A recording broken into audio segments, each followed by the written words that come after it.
Hey everybody, welcome to the scene. It is Wednesday, and boy, it is special guest day today, and I'm not talking about Texas Jim, although we're glad to have you, Jim. Jim called me the other day, and he said, I got somebody coming to town. He said, let's talk about it. Jimmy, tell me who our special guest is. Reverend Dr. Tommy Scott from Decorah, Georgia. He's the last of the Real Medicine Show pitchmans, and he's a real medicine man that sells the real medicine. My mom won't do without it. Yeah, she uses it all the time. Right here, folks. And that's the Herbalax that you take. They say one drop on the mole, and the mole's gone. Okay. One drop on the tomcat's tail, and the tomcat's gone. Well, now you traveled with the show for a long time. Yes, sir. 20 years. 20 years. So you worked with Tommy. So Tommy Scott, welcome. Well, thank you. You know, I have to admit that when Jim called me, I wasn't as familiar with you as I am now, and you really are kind of a legend. Well, thank you. Thank you. And, yes, I've never had another job except with a medicine show. Dr. Chamberlain came to my hometown of Toccoa, and he always did every year, and he'd stay a week in the town. And always, Saturday night was a big night. They'd always have all the hillbillies and bluegrassers and everything else, and it wasn't called bluegrass back then. It was just old-time music, I guess. And they'd go in and have a contest and all this. So I grabbed my old guitar, and I went up and I sung a song or two, and then they voted on it, and they said I won. Well, and then Dr. Chamberlain said, I'll hire you. I said, well, I would like to go with the show business. Never done that. You see, I just played around home and everything.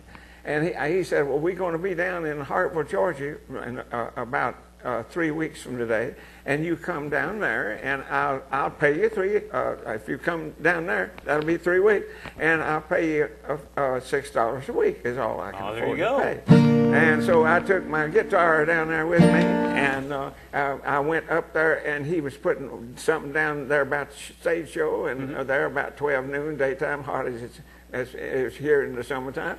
And so I walked up and I said, well, I'm here, Tommy Scott. And he looked up at me in amazement. He said, well, who are you and why you come here?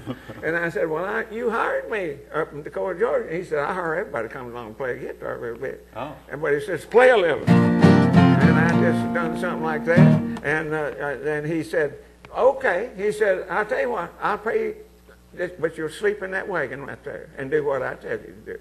And that's the way he done is hire me. And then wound up in years gone by, he gave me the formula to snake oil and to Herbalac, and I've been carrying on in a different town every day. Well, I want to say this, too. I want to say happy birthday to you. Oh, yeah. Because tomorrow, Tommy's going to be 94 years young. And 93 years young. I'm sorry, 93. I'm trying to get you another year there, Tommy. Well, thank you. I'm on your side of it. There you go. But I think that people who don't know you from the medicine show and some of the other things you've done would know some of your music because you've written some huge songs. Right.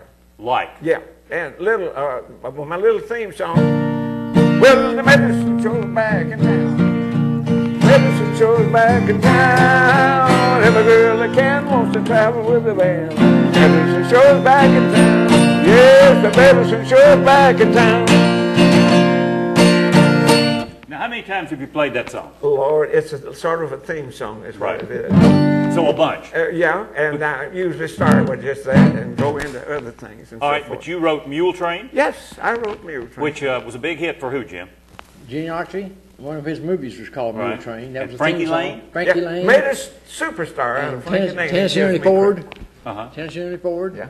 And then you also wrote Roll in My Sweet Baby's Arms? I was thinking that you just might say that. Nearly every band now, bluegrass or country or whatever they are, Saturday night or Sunday afternoon, if they're not professional, let's all get together and you got a fiddle player and he might just be learning now or whatever, guitar player and so on. But during that, sometimes somebody will say, somebody come along and say, how about roll in my sweet baby's arm, lay around the shack till the mail train come back, and I'll roll in my sweet baby's arm, bang! That is amazing. And ain't that something? Hey, our special guest, folks, if you're just tuning in, Texas Jim, of course, is with us, and Jim brought with him Ramblin Tommy Scott, who is on his way to Owensboro, Kentucky, to be put in one of the Bluegrass Hall of Fame. That's correct. International Bluegrass Hall of Fame this week. So we are just tickled to death that you're here. We're going to talk about a whole bunch of stuff. I mean, Tommy's been in the movies, he's done TV, and Jim's been there a big part of the way too. So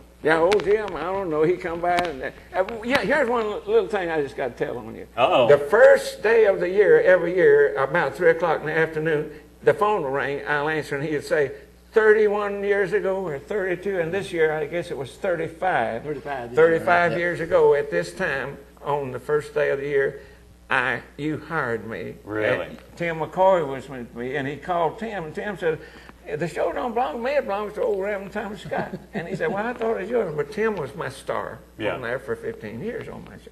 And here's old Jim back again with me today. We were talking about before we came on, before we started talking, that how many performances have you done over the years? I know you've got a number. Yes, I think it's averaged about 7 days a week for 350 towns a year ever since I was somewhere around 15 years ago, 15 years old when I first started with the medicine show. About 29,000. And I've never had another job in my life. But we're going to go to break, and I want to roll a piece of video here. This was on YouTube, and we figured out this is probably around 1947, and she'll be coming around the mountain. Have you got any stories on this you want to tell us real quick? Well, that was a public domain thing at that time, and I had wrote about 3 songs.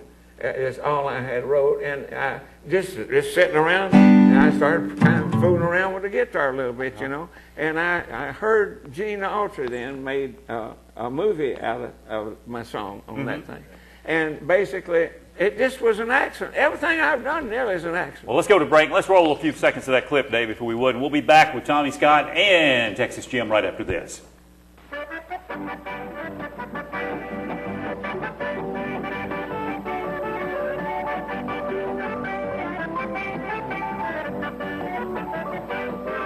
She'll be driving 6 white horses when she comes. She'll be driving 6 white horses when she comes. She'll be driving 6 white horses. And once again, Tommy Scott's our guest. Texas Jim, of course, arranged it. We appreciate that. And Tommy, it's our last segment. You told a story about Roy Rogers and how you were instrumental before Roy Rogers was anybody. Tell me about that, if you would. Well, Roy, and he was out. They made the movie with him, and they wanted to send him out where it was showing to build it up. And they did pay him a little, and very little to his band that went with him, because that's all. It was just Roy Rogers wasn't nobody then. Hardly he was hoping that picture would go. You see. And so then I was on the air in Raleigh, North Carolina, WPTF. And he come in there, and they told him to come over like I am with you here the whole week there before they were going to show there, and he was trying to plug it and so forth and so on. And it wound up then that about the second day, he told me, he said, I'm having to stay at the Sir Walter Raleigh Hotel. It's about $18, $20 a night, but my boys are sleeping in the car, and I don't want nobody to see them. And where you were staying at that boarding house, you pay $3 a week, I understand? I said, yeah. He said, I'd like to pull my car in there where nobody could see us movie stars like we are in blank and blank. Right. And they slept in the car there. So I never mentioned this till just recently. I started talking about it. But, and I think that's what you was talking about. Yeah. All right, we are about out of time, but we told Tommy you can't have a medicine show, man, without the medicine show pitch. And we're going to leave you today. Tommy's going to do the classic medicine show pitch. Take it away, sir. Okay, the old-time medicine shows, I'll do it the way they used to do it and the way that I still do it now. In order to sell them, you couldn't sell somebody standing over there way across the street under a shade tree, and the doc would come out on his platform, and to get them up there, he'd say, y'all come in a little closer because I've got to talk to you way across over there. And he'd say, and then he'd start talking soft like this, and that's what they say and so on, and they'd get up nearly close. And then he'd nearly scare the kids to death by saying, hey, look this way, Doc Scott's last real old-time medicine show. Now, if you're feeling down and out and you don't know what to do, seems the world's done crushed you, and your friends turn their back on you. Nature's pathway to health will help you. Try a bottle of that snake oil today. Rub it on as it's plainly directed, and it'll chase your aches and pains away. A little small rubbing in the morning and another noon and night, and you'll feel so well you'll want to yell, whoo, the stuff will make you right. Made out of herbs, roots, barks, and berries, gathered from many parts of the globe, and sold on a money back guarantee. There goes a few bottles to the left, a few bottles over here to the right, and a whole lot of them are going down the center aisle, and old Doc Scott done sold out again. Tommy Scott, Texas Jim, thanks for joining us. We'll see you tomorrow. Bye.